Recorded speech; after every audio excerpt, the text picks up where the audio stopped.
Política ES, uma bússola para entender os rumos da política no Espírito Santo.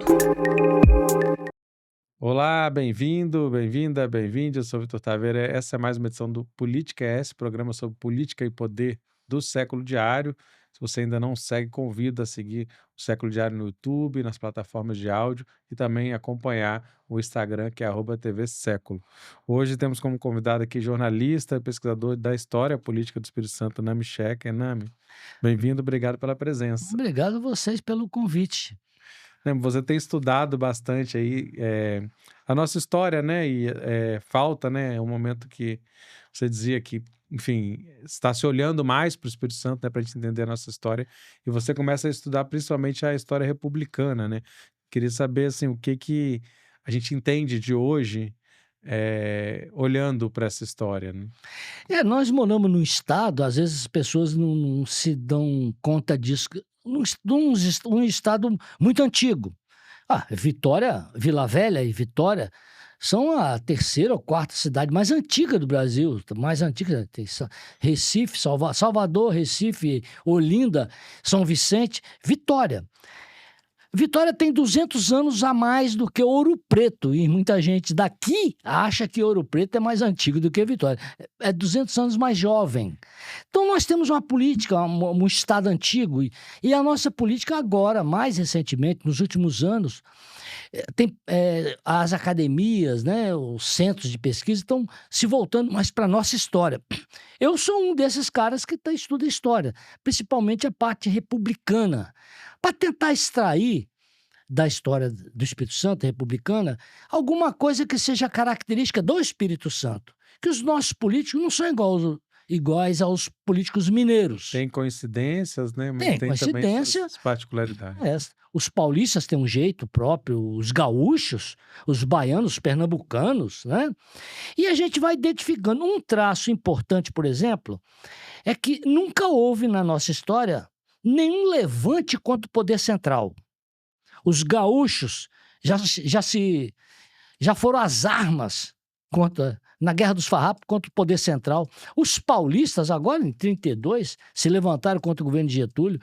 O pessoal do Rio, o pessoal de Minas, os pernambucanos, né? Várias elites, vários estados, as forças já se levantaram contra o poder central. Espírito Santo jamais. É um traço característico. É um traço de um alinhamento com o poder central. Seja ele qual for. Não interessa quem está no poder central. Não é aliança com o poder central, é alinhamento para evitar contradição. É um traço característico. Outra característica que a gente pode depender do desenvolvimento, da dinâmica da política capixaba, outro traço que aí nós podemos tratar disso bem na entrevista, é que os governos estaduais, no período republicano para cá, principalmente, né, que é um governo nosso, né? Antes era um governo nomeado, na época do Império, era o imperador que tinha quadros administrativos importantes e que ele colocava esses quadros para governar. Você vai presidir o Espírito Santo 6 meses. Aí mandava para cá um tal de Costa Pereira, ou mandava outro. E daqui você vai para o Ceará, do Ceará. Então, nós tínhamos quadros, servidores de alta qualificação, nomeados pelo imperador aqui. Mas na República, nós mesmos é que passamos a produzir os nossos dirigentes. E aí, um traço que a gente ressalta é que todos os governos, quase todos, sempre tem que ter exceção, né, para confirmar a própria regra, quase todos emergiram de ciclos. Nós tivemos pelo menos uns 2 ou 3 apenas que surgiram do nada, vieram do nada. E, inclusive, não conseguiram formar um ciclo próprio. Uhum. Ciclo é quando o governador é eleito pelo mesmo conjunto de forças econômicas, políticas, partidárias, sociais. Então, quando essas forças, as mesmas, elegem Então, você tem aí um ciclo. Começou Você pode ter até uma alternância, mas dentro do mesmo ciclo, né? porque os mandatos são limitados. Uhum. Nós tivemos só mandato de 4 anos, 4 anos. Agora que surgiu o problema da reeleição. Aí são 8 anos. Mas como tem um mandato definido por lei, na República, né? Então, você tinha que renovar a pessoa, mas não o esquema de governança. Eu vou só trazer um parênteses aqui, porque quando você fala de ciclos, ciclos com uma particularidade do Espírito Santo significa que, pelo que eu entendo dessa movimentação, essas elites governantes do Espírito Santo, elas estão sempre associadas às elites nacionais. Mas a formação desses ciclos políticos independe, acompanha, mas não necessariamente, digamos, é a mesma, né? Essa elite, independente de quem está no poder lá em cima, Ela se alinha. ela se mantém assim, né? Ela se alinha. Poder. Nem que seja depois o alinhamento. Sim, pode não ser eleitoral, mas depois as coisas sim. Não é aliança, é um alinhamento. Você vai ver no desenvolvimento aqui do raciocínio. Por exemplo, logo que proclamaram a República, então teve ali um período de muita instabilidade, porque você tem instituições monárquicas. Substituir essas instituições monárquicas por uma outra que não existe. Até fazer uma nova Constituição republicana, as constituintes estaduais e tal. Até montar isso aí era uma polêmica muito grande.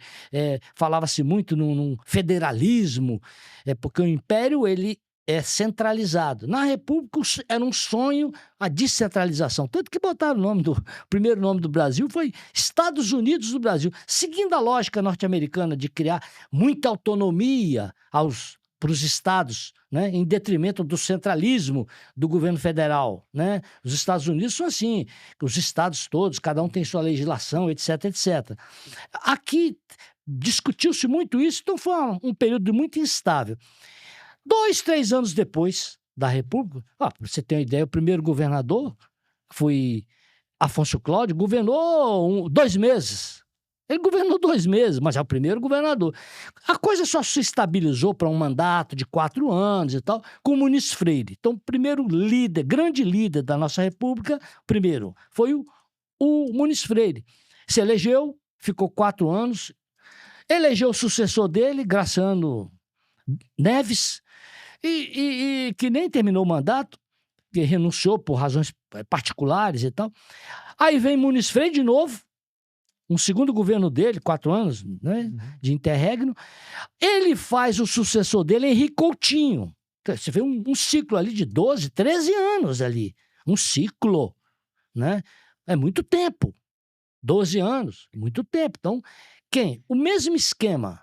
As mesmas oligarquias, as mesmas forças, o mesmo projeto. Por exemplo, o projeto inicial era fazer uma ferrovia ligando Vitória a Cachoeiro, porque em Cachoeiro tinha uma ligando a Cachoeiro ao Rio de Janeiro. Então, todo o café da região sul, e o café era grande riqueza, era levado lá para ser comercializado no Rio de Janeiro.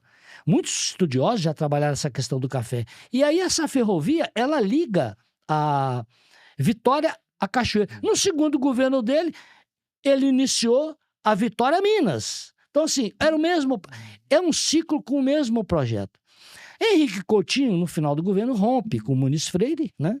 E aí ele elege Jerônimo Monteiro, um grande líder que surgia, trazido para o Espírito Santo, ele estava em São Paulo, foi trazido para cá pelo Henrique Coutinho, através do irmão do Jerônimo Monteiro, Dom Fernando de Souza Monteiro, irmão dele. Ele veio para cá. Aí você começa um outro ciclo. Jerônimo governa 4 anos, sai, elege um coronel ligado a ele, subordinado inclusive a ele, o coronel Marcondes de Souza, lá de Muqui. Aliás, Muqui era um distrito, ele emancipou Muqui para dar o status a Muqui de cidade. Agora você é um coronel de cidade, você não é um coronel de distrito, então você pode ser governador. Até isso fizeram. Aí vem aquele período de Marcondes de Souza, termina os 4 anos de Marcondes, vem Bernardino Monteiro, irmão do Jerônimo Monteiro.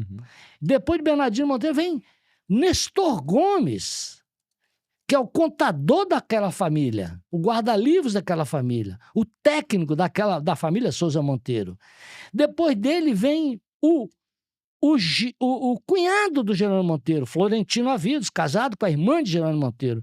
E depois vem Aristeu Borges de Aguiar até a Revolução de 30. Então, de 1908, até 1930, com a Revolução, foi a mesma oligarquia, foi o mesmo ciclo, né? Pessoas diferentes de 4 em 4 anos, porém, mesmo esquema de governança. Quer dizer, começou a formar ali uma característica. Depois da Revolução de 30, vem Punaro Bley como interventor, nomeado por Getúlio. Só ali dá 15 anos de intervenção.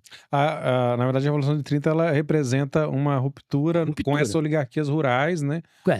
Abrindo principalmente um processo de industrialização. Isso. Esse era o projeto. O projeto era industrializar o Brasil. E aí, nesse projeto a antiga República do Café com Leite, né? Acaba ali. E aí você pode... Punaro Bley fica quase que fica em paralelo com Getúlio. Mas por que é que foi nomeado um interventor para ficar aí 15 anos? Na verdade, ele ficou 13 e os outros 2 anos foram outros caras também nomeados por Getúlio. Aí você pergunta, mas por quê? Se em outros estados não aconteceu isso. Em alguns outros estados. Porque o Espírito Santo, nessa lógica de alinhamento automático com o governo federal, ficou contra a Revolução de 30. O Espírito Santo ficou fiel ao governo de Washington Luiz. Esse esquema aqui do Espírito Santo, liderado por Jerônimo Monteiro e Bernardino Monteiro, eles ficaram contra a Revolução de 30, por isso até a intervenção foi feita aqui por um cara jeitoso politicamente, que era o Punaro Bley. Quer dizer, esse alinhamento, essa outra característica. Mas aí vem um ciclo do Punaro Bley. São 13 anos do Punaro Bley, mais 2 de outros 2 governadores. Então, é um outro ciclo imenso esse. 14 anos. O projeto era qual? Esse projeto que você falou. Era o projeto de industrializar o Espírito Santo. Houve ali um surto de industrialização. A fundação da Findes, e outros esforços, né, para industrializar. Muita escola técnica, escola pública, porque se você quiser industrializar um lugar, você tem que formar a mão de obra. Quem vai formar a mão de obra? O Estado, com as escolas públicas, com as escolas técnicas. Então, foi inaugurada, foi melhorada, foi transferido do centro ali para Jucutuquara, a escola técnica federal. Fizeram outra escola técnica lá em Itapina, outra escola aqui em Santa Teresa, enfim, lá para o sul também. Essas escolas, modelo de Getúlio, para formar a mão de obra do povo para trabalhar na indústria. Então, quer dizer, o mesmo ciclo, o mesmíssimo projeto, né? Punaro Bley. Embora as grandes indústrias vão chegar um pouco depois, lá. 50, 60, um 70, né? Mas isso é um preparo de um Por isso que eu falei, era um surto. Um surto é um negócio que vem e vai. O café entrando em crise, né? E essas alternativas. A industrialização mesmo só vem nos anos 70 e 80, com a implantação dos grandes projetos. Aí você tem ali, na época da ditadura, 4 governadores com o mesmíssimo projeto, que era implantar os grandes projetos industriais no Espírito Santo. Quem? Cristiano Dias Lopes, que criou toda a estrutura legal de bandes e para poder montar a industrialização. Depois vem Arthur Carlos Guerra de Santos, um técnico que não tinha política na cabeça. O pai dele foi deputado, mas ele veio mais pelas qualificações técnicas. Depois Elcio Álvares e Eurico Rezende. 4 governadores, 20 anos, um ciclo, o mesmo projeto. Eles vieram para cá para fazer a mesmíssima coisa. Você considera, então, que, na verdade, o ciclo do Punaro Bley vai terminar ali com a ditadura? Não. Tem um intervalo, tem uma brecha ali. Tem outro ciclo. Eu acabei dando um salto para a industrialização. O outro ciclo. Quando termina o governo de Vargas, 45, acabou o governo de Vargas, começa um ciclo da redemocratização no Brasil inteiro, inclusive aqui. Aí o povo passa a eleger governadores. Aí vem João de Santos Neves, Kahlenberg, um ciclo que foi interrompido uma vez por Chiquinho. Um ciclo também desenvolvimentista, né? Que tem uma característica comum. Já estava nessa... O Kahlenberg fez muitas estradas, né, pelo Espírito Santo. O Jones, muito empreendimento na Avenida Beira-Mar. Quer dizer, muita obra na cidade também, João de Santos Neves. Então, era uma continuação um do outro. os dois do mesmo partido, PSD, e no Espírito Santo o PSD era o principal aliado dos getulistas, do Getúlio. Jones foi interventor. Quando o Ponaro Bley saiu com 13 anos, entrou um deles, dos interventores, foi o Jones. Então era um homem de Getúlio, Jones Santos Neves, de Getúlio. E Kallenberg, que foi uma grande aposta feita pelo Ponaro Bley. Ponaro Bley, interventor, nomeou Kallenberg secretário de Agricultura. E olha que Kallenberg é originário da oligarquia Souza Monteiro. Ele é sobrinho de Jerônimo Monteiro. A mãe do velho Kallenberg, a mãe dele é irmã do Jerônimo Monteiro.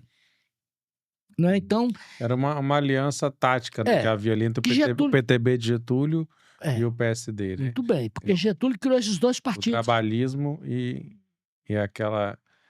o PSD é um pouco mais... Né, um urbano e outro rural. Getúlio fez isso. Inteligente, vou criar um partido para a classe trabalhadora, PTB. E os homens do campo, os latifúndios, o pessoal da roça, PSD. Ele criou isso no Brasil todo e aqui no Espírito Santo também. Um jeito. Porque a Revolução de 30 foi quando a burguesia industrial foi para o centro do poder. Todo mundo sabe disso. Mas... E tinha oposição ao DN, principalmente, não é isso? Não, depois, né? O Getúlio, na Revolução de 30, ele colocou no centro do poder a burguesia industrial que já existia no Brasil, estava começando, se fortalecia, mas não retirou a classe que dirigia o Brasil antes, que era o latifúndio, do café com leite. O latifúndio era do café com leite. Quer dizer, ele botou mais uma classe no poder. Ele não tirou uma e colocou a outra. Por isso que se fala, foi revolução, não foi revolução? Foi uma revolução. Mas não substituiu uma classe por outra. Ele botou as duas. Ó, latifúndio, pode continuar aí à vontade, tá? Agora, vocês vão dividir o poder com a burguesia industrial. Então, isso aqui aconteceu. Mas final, um grande conciliador também. Getúlio. O Getúlio era um homem da burguesia, né? Do latifúndio também, que é fazendeiro lá em São Borja, Rio Grande do Sul. Bom, então você tem aquele ciclo aí do Jones, Kallenberg, que foi... E o Chiquinho é um ponto fora da curva.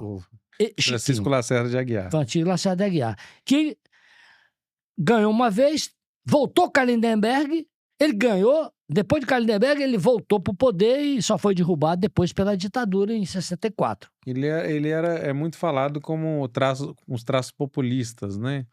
Ele ganhou com apoio do PTB, você vê, com o PTB que era o partido de Getúlio Vargas, né? Mas que aqui se relacionava com uma aliança com o PSD, né?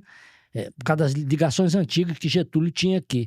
Aí você tem esse ciclo, depois desse ciclo populista, né, de Kallenberg, você tem depois os 4 da ditadura. Porque, só para fazer um parênteses, por que você acha que o Chiquinho tem de diferente aí, de particular? O Chiquinho, ele foi... Porque esse ciclo, todo ciclo esgota. Então você tinha ali Kallenberg, Jones, Kallenberg. Esse ciclo chega uma hora que esgota, né? Mas depois o ciclo voltou com Kallenberg e aí voltou o Chiquinho. Chiquinho governou 2 vezes alternadamente. O segundo governo ele nem terminou porque a ditadura tratou de tirar ele. Você vê que é um governo frágil que a ditadura derrubou, simplesmente tirou, né? Sem que ele fosse um cara de esquerda, né? Chiquinho nunca foi um cara de esquerda. Tinha o apoio do PTB por causa de uma questão muito conjuntural aqui. As lideranças do PTB se relacionavam melhor com o Chiquinho do que com vamos dizer assim, a elite, né, do PSD. Aí depois você tem um outro ciclo, depois da ditadura, da redemocratização. Você tem ali, começa o ciclo com a vitória do MDB, do PMDB, né, Camata, que elege Marx, que elege Albuíno. Aí você já tem 12 anos de ciclo. O rompimento do Albuíno com Marx e com Camata, esses 3 líderes, Marx, Camata e Albuíno, o conflito entre eles acaba resultando na eleição de Vitor. ponto fora da curva também, porque não era desse ciclo e também não conseguiu montar um outro ciclo. Um governo cheio de dificuldades, o governo de Vitor, né? Foi um governo do PT. O primeiro governador eleito pelo PT, né? Primeiro governador. Junto O com distrito, Cristóvão Buarque. que era o Distrito Federal lá. Aí Vitor se elege no auge do PSDB. Fernando Henrique. Eles se elegem juntos em 2000, 94. em 90, Fernando Henrique. 94, até 94, 98, não, 94. Vitor se elege ali em 94, junto com o Fernando Henrique, que chega ao auge ali, com o PSDB conquistando o governo federal. Mesmo assim, não houve desalinhamento.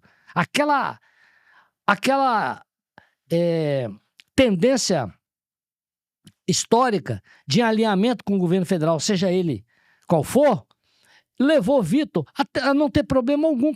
O problema que Vitor teve no Estado não foi por causa de Fernando Henrique, até porque Fernando Henrique apoiou Vitor no segundo turno, porque Vitor foi para o segundo turno contra o Cabo Camata. E então, naquele segundo turno... Cabo Camata, como diz, era um Bolsonaro precoce. Era uma época. Então, você tem ali o Fernando Henrique pedindo voto para o Vitor Buarque no segundo turno, para ele derrotar o Cabo Camata. Né? Então, não houve problema entre Vitor. Os problemas que aconteceram em relação ao governo eram problemas outros do governo. Foi porque o outro ciclo havia terminado muito mal, com Albuíno brigado com o Estado, Marx. inclusive, numa condição muito difícil, né? O Vitor herdou do Albuíno. Herdou do Albuíno a dificuldade toda, porque Albuíno brigou com o Marx. Naquela eleição do Albuíno ali, o natural teria sido a eleição do Zé Inácio. Porque se você tinha a liderança de Marx, liderança do Camata, era a vez de Zé Inácio. Mas o Zé Inácio não quis ser candidato do Marx. Tem essa... parece que ele foi ao palácio e falou: governador, Marx, eu quero que você me apoie, mas eu não... escondido. Parece que Marx se aborreceu, falou: não, eu vou botar um cara meu, botou o Albuíno. Quer dizer, isso faz parte da política. Mas, tanto que não deu certo. Ali, a eleição do Vitor foi um esforço que não produziu frutos para a continuação da política. Estou falando de questão política. Aí vem Zé Inácio, já numa outra situação, que também, tanto quanto o Vitor, não conseguiu governar com a maioria política. Você tinha toda uma maioria contra. Aí vem 2002, começa-se então um outro ciclo. É esse ciclo que nós estamos vivendo. Paulo, na reeleição, Casagrande, Paulo, Casagrande. É um ciclo só. É um falso dilema. Entendeu, Vitor? É um falso dilema falar assim: não, eu não sou Paulo, eu sou Renato. Não, eu sou Renato, eu não sou Paulo. É um falso dilema. Os dois servem ao mesmo projeto. Ao mesmíssimo projeto. Se você pegar o projeto rodoviário do Espírito Santo, não, vamos fazer estrada. Ligação asfáltica daqui para... É o mesmo. O de Casagrande é o mesmo do... tem os projetos estratégicos aí de criação de portos pelo litoral capixaba, e tem essa estrada de ferro que vão fazer aí, até Anchieta, é o mesmo. O projeto de saneamento de água, esgoto, é o mesmo. Eles são do mesmo ciclo, até porque são dois caras muito parecidos. E exatamente a mesma configuração que apoia, né? Tanto que quem votou em um, votou no outro. Isso. As maiorias... As vitórias deles foram com maiorias esmagadoras, significa que tanto a mesma composição social que dá sustentação, no sentido de quem influencia esses dois agentes, né? Paulo Artung e Renato Casagrande, como, inclusive, do eleitorado, né? O eleitorado é o mesmo. Tudo é o mesmo. O projeto político é o mesmo, o projeto social é o mesmo, tudo é o mesmo. Então o vice-governador é o mesmo. Rapaz... Ricardo Ferraz, acho que fecha o elo de ligação, né? Foi vice... Fecharia, mas ele agora tomou lado. Esse é o problema de Ricardo Ferraz. Eu não estou falando como eleitor, não, tá? Eu sou do PCdoB, você sabe disso. O meu candidato a governador, o partido vai decidir, eu não sei quando. na hora certa, o meu voto dinâmico, pessoalmente, eu estou falando da questão do Estado como um todo, da histórica, né? Então, independente de preferência, eu acho, os dois, a história mostra que eles são os mesmos. Começaram a política juntos. No movimento estudantil de Viçosa, Renato, e Paulo no movimento estudantil da UFES. Os dois lutaram contra a ditadura, depois participaram ativamente do processo de redemocratização, né, já como deputados, etc. Fizeram a carreira, deputado estadual, deputado federal, senador e governador. O Casagrande foi vice, né? Inclusive. Foi vice. Do Vitor, foi secretário de Agricultura. A diferença ali é que o Casagrande foi vereador e Paulo Artung nunca foi vereador. Mas o Paulo já foi prefeito de Vitória e o Casagrande nunca foi prefeito, né? Mas a carreira é a mesma. O padrão de vida dos dois, eles são todos dois de classe média, sei lá. Vindos do interior, inclusive. O Paulo, no caso, talvez até o pai dele tenha deixado mais bens para ele, porque Paulo era filho do empresário aqui, o Paulo, o pai dele, né, que era ligado à política também, mas o Casagrande é filho de lavrador, né? Mas tem o mesmo padrão, os dois, um é economista, outro é engenheiro, eles estiveram juntos esse tempo todo, brigaram na metade do caminho. E por que Paulo ganhou no primeiro turno de Casagrande em 2014? Porque estava fresco na cabeça do povo que o fundador desse ciclo era o Paulo Artung. Ele é o fundador desse ciclo. Mas os dois, Paulo Artung governou 3 vezes, Casagrande 3 vezes. O Ricardo foi vice de Paulo e agora é vice de Casagrande. Os quadros políticos são secretários se repetem, né? Secretários se repetem. Um continua o trabalho do outro, basicamente. As pessoas, viu, Vitor, elas têm preferência. Eu prefiro Paulo. Quem já conversou com Paulo? Eu prefiro Casagrande, porque Casagrande deu mais atenção. Diferença pessoal é uma coisa. Agora, do ponto de vista de classes, eles são os mesmos. Então, eu acho... Você vai perguntar quem que pode unir os dois, né? Eu acho isso que... Quem vai governar o Espírito Santo? Mas eu acho que agora, se a gente olhar para agora, eu ia dar só um parênteses, que era outra que para mim expressa, a situação que expressa muito isso, é o caso da Serra, né? Na alternância de Vidigal e Divo, que expressam exatamente as mesmas forças políticas, tanto que a galera vota em um, vota em outro. Enfim, é mais ou menos essa mesma configuração. E é mais um ciclo. A Serra tem, inclusive, essa característica, né? Que tem 2 longos ciclos, né? O anterior, né, de Feu Rosa e João Batista. E aí, agora esse ciclo Vidigal que ele se alterna, mas assim, é exatamente o mesmo projeto político, não tem contradição. Tem um enfrentamento político, mas não tem enfrentamento social e econômico no debate de projeto, né? E aí, quando a gente coloca também para frente, projetando o cenário atual, você tem Artung sinalizando para Pasolini e o Casagrande com o Ferraço, e agora o Arnaldinho aparecendo, né, como também um possível que vai disputar esse espaço, mas assim, vão deixar Ferraço um pouco de lado por ele ser justamente a figura da geração deles, mas da geração de Paulo e de Renato, como foi vice. Mas você tem novos políticos emergindo com o mesmo projeto. Qual que é a diferença de Arnaldinho para Pasolini? Bom, não é mais ou menos a mesma estrutura? Não, olha bem, tem uma diferença. O Pasolini, eleito, é uma derrota para Renato. O Ricardo, eleito, quer transformar a vitória dele numa derrota para Paulo. Você entende? Então, você vê, Pasolini tem lado do Paulo. O Ricardo tem lado do Casagrande, embora tenha sido ele também ligado a Paulo. O Arnaldinho lá de Vila Velha, que você falou, eu acho que a posição dele é até melhor nesse sentido, se confirmar essa tese. Por quê? Porque ele está ligado aos dois. Se ele não brigar com um lado ou com o outro, eu acho que o governador vai ser quem olhar a realidade, que a disputa real é da de extrema-direita, contra o resto. Qual é a disputa hoje que polariza no Brasil, Vitor? Não é essa? Uhum. Não é o pessoal do Bolsonaro contra o pessoal do Lula? Aqui no Espírito Santo, nós vimos na eleição passada o Manato, para você ver como que esse ciclo é virtuoso. Esse ciclo, que começou em 2002 com Paulo, ele é virtuoso. Acabou aquele negócio de que o crime organizado comanda as instituições, ninguém fala nisso mais. Aquela relação promíscua com a Assembleia Legislativa, ninguém fala mais. Denúncia de corrupção em tudo quanto... Ninguém fala mais.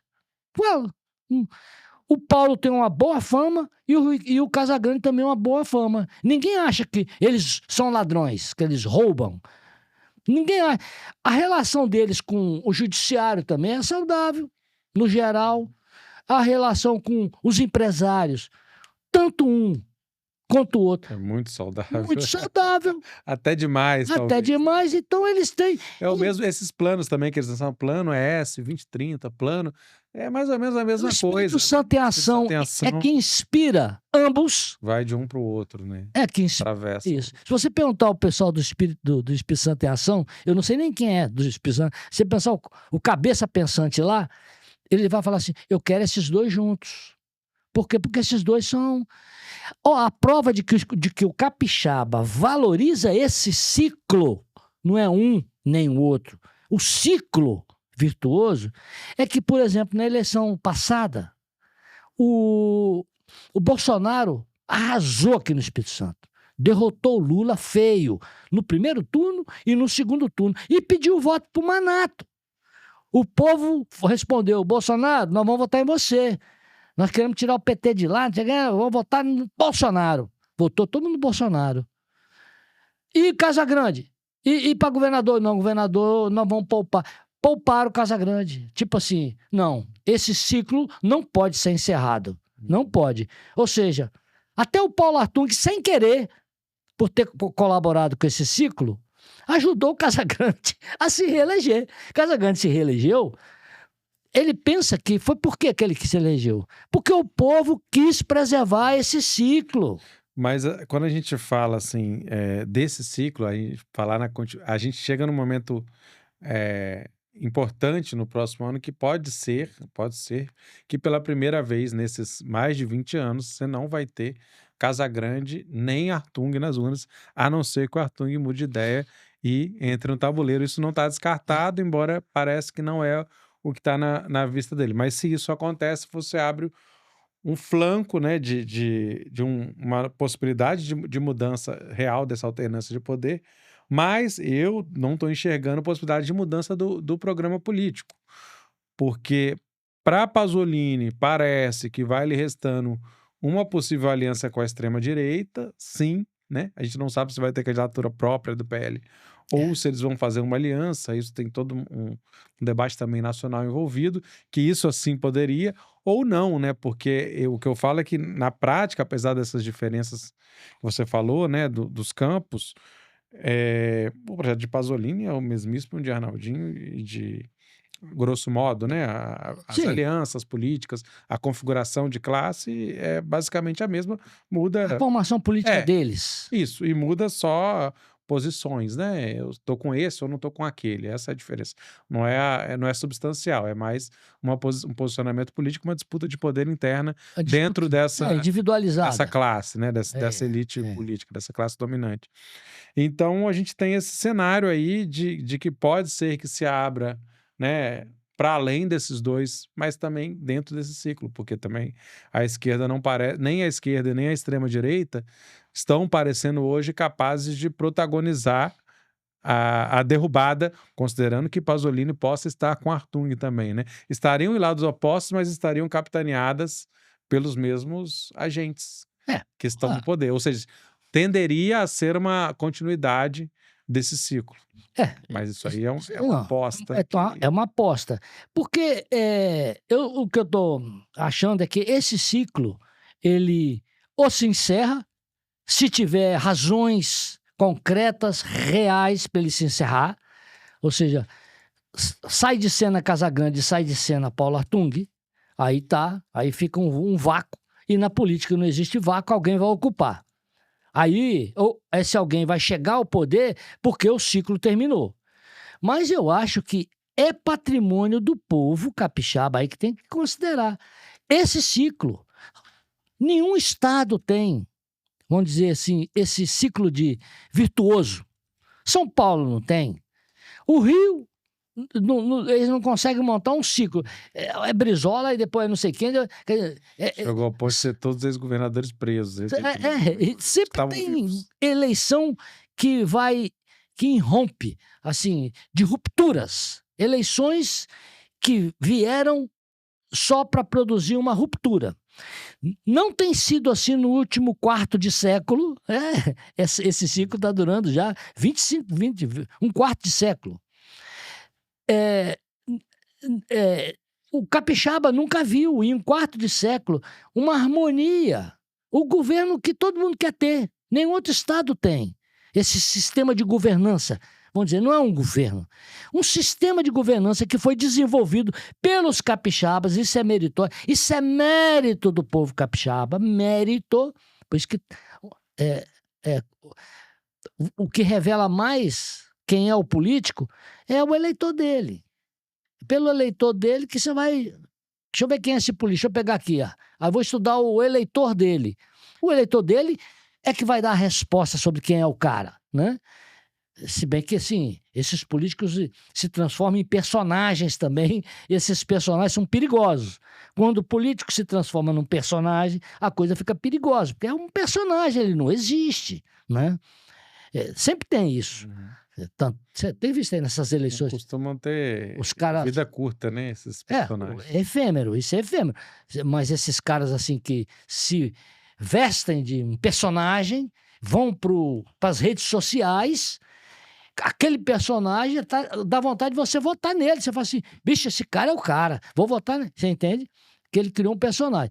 Mas o político verdadeiro, você vai descobrir pelo eleitor dele. O que o eleitor capixaba sente é orgulho de ele ter construído esse ciclo.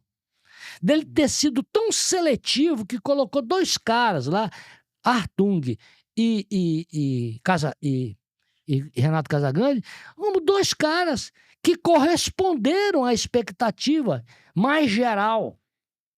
Mais geral. Qual a expectativa que o povo tinha? Eu quero um governo sem escândalo, eu quero um governo que não tenha relação fisiológica secreta com a Assembleia Legislativa. Eu quero um governador que seja afinado com a bancada federal, que não crie problema com o presidente da República, que ouça os empresários e que tenha tido uma vida como o povo tem, com seu carro, com, sei lá, seu emprego, que seja preocupado com o meio ambiente. Não uma aspiração do povo. E esses caras, o Paulo e o Renato, foram mais ou menos isso aí.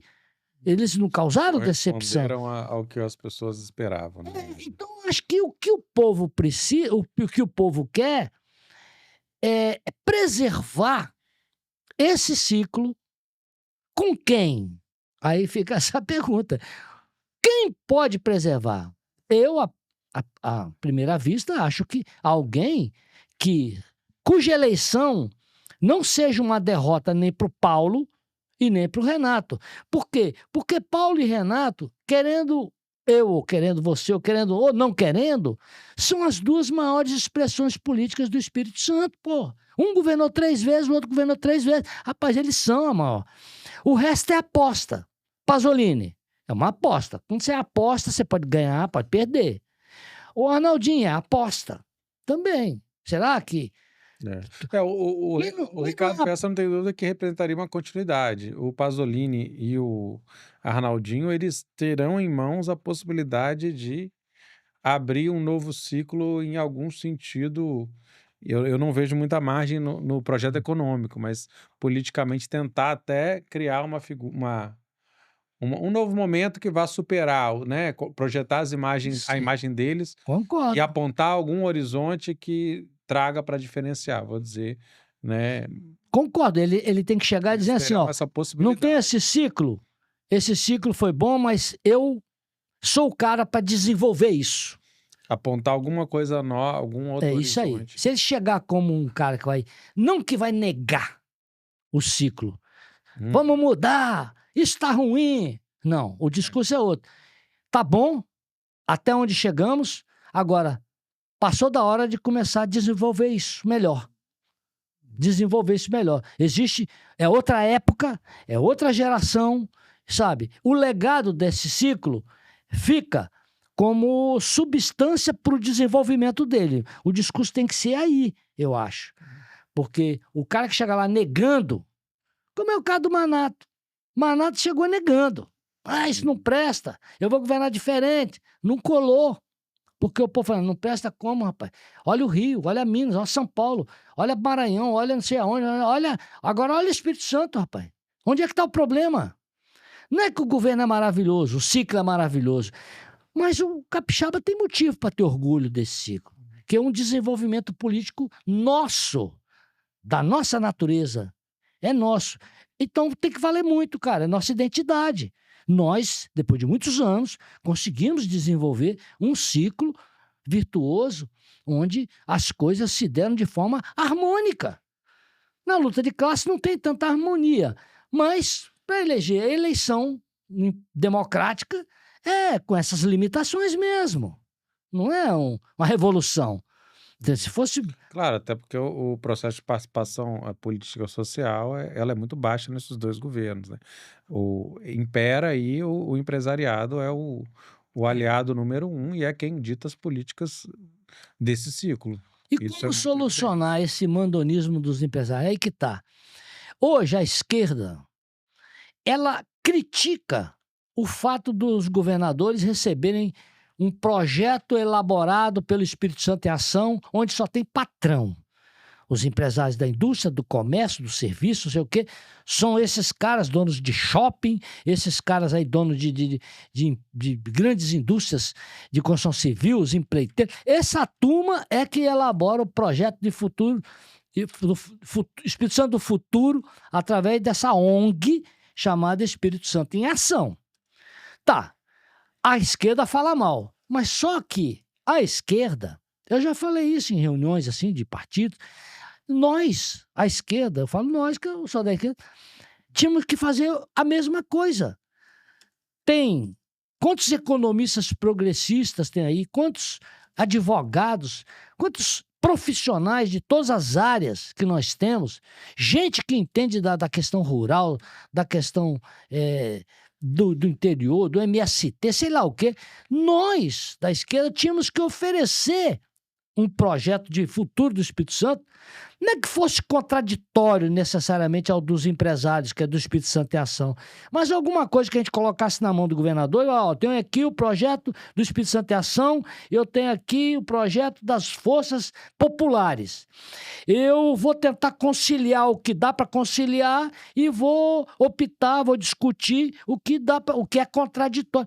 Tinha que botar na mão dele alguma coisa. Igual o Espírito Santo em Ação faz. Agora, nós que temos que fazer isso.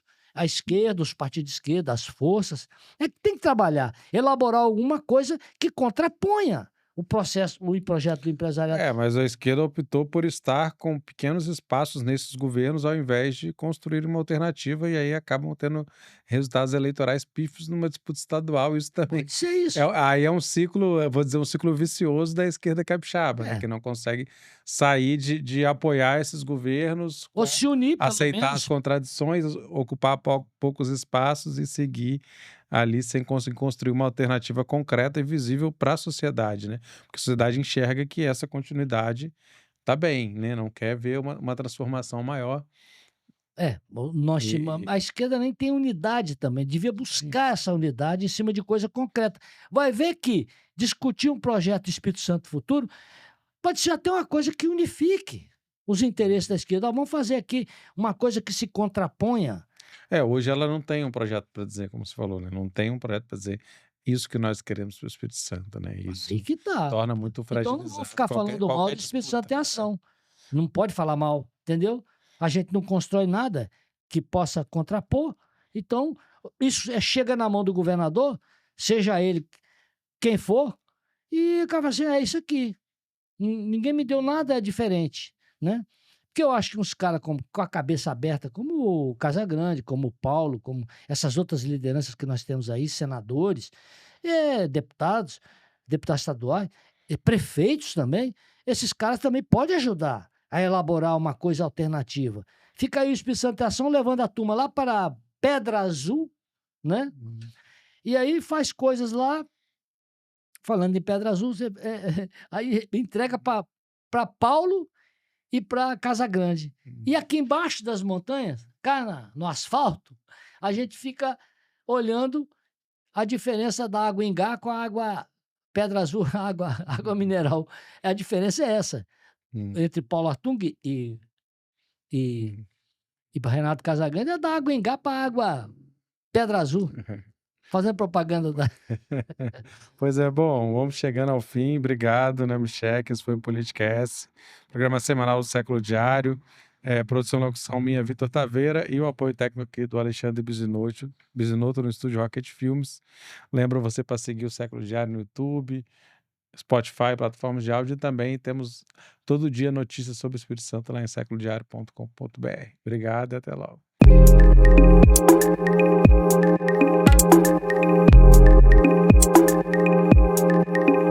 Política ES, uma bússola para entender os rumos da política no Espírito Santo.